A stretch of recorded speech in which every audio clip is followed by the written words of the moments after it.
Welcome to our channel. So guys, ఇప్పుడు topic ఏంటంటే May first retro cinema అయితే release అయింది. సో ఇవాల్టికి 235 కోట్లు అయితే క్రాస్ చేసింది. అండ్ సూర్య అండ్ పూజ అయితే హీరోయిన్స్ గా చేశారు. సో మే ఫస్ట్ నా వచ్చే సినిమా అయితే గ్రాండ్ గా రిలీజ్ అయింది. సో మేబీ తెలుగులో మాత్రం ఒకేలా అనిపించుకునే టాక్ అయితే తెచ్చుకుంది. కానీ వరల్డ్ వైజ్ గా అయితే 235 కోట్లు అయితే క్రాస్ చేసింది. అండ్ కార్తిక్ సుబ్బరాజు డైరెక్షన్ అయితే సూపర్ బాగుంది. డైరెక్టర్ గా అయితే గుడ్ మార్క్స్ పడ్డాయి అని చెప్పుకోవచ్చు. మేబీ ఎక్కడ మిస్టేక్ అయింది ఏంటనేది మీరు కింద కామెంట్ చెప్పండి. అండ్ సూర్య హీరోగా చేస్తాడంటే తెలుగు ఫ్యాన్స్ చాలా ఎక్స్పెక్టేషన్స్ పెట్టుకున్నారు. సో మేబీ కొంతమందిని డిసప్పాయింట్ చేయొచ్చు, కొంతమందిని అయితే ఓకే సాటిస్ఫాక్షన్ అయితే చేయొచ్చు అనేసి అనుకుంటున్నాను నా ఒపీనియన్.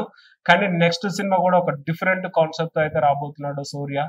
సో మేబీ తెలుగులో అయితే ఒక సపరేట్ ఫ్యాన్స్ బేస్ అయితే ఉంది. అండ్ నెక్స్ట్ మాట్లాడుకున్నట్టయితే మ్యూజిక్ కావచ్చు, ఫైట్స్ కావచ్చు, ఎలివేషన్ సీన్స్ కావచ్చు, సూపర్ అనిపించింది గైస్ నాకైతే రెట్రో సినిమా. సో మీకు రెట్రో మీద ఉన్న ఒపీనియన్ ఏందో కింద కామెంట్ లో చెప్పండి. అండ్ ఇంకోటి సర్ప్రైజ్ ఏంటంటే గైస్, June 5th అయితే ఓటీటీలో రిలీజ్ అవబోతుంది రెట్రో సినిమా. సో మేబీ థియేటర్ లో మిస్ అయిన వాళ్ళు ఓటీటీలో చూసి ఎంటర్టైన్మెంట్ ఫీల్ అవుతారు అనేసి నేను అనుకుంటున్నా. అండ్ నెక్స్ట్ మాట్లాడుకున్నట్టయితే పూజ హెగ్డే కూడా ఒక డిఫరెంట్ కాన్సెప్ట్స్ అయితే రాబోతుంది. అండ్ తెలుగులో కొంచెం గ్యాప్ తీసుకున్న గ్యాప్ ఫిల్అప్ చేయడానికి అయితే మంచి మంచి సినిమాలతో అయితే రాబోతుంది. సో చూద్దాం, రెట్రో ఓవరాల్ గా అయితే ఓటీటీలో రిలీజ్ అవబోతుంది June 5th అయితే.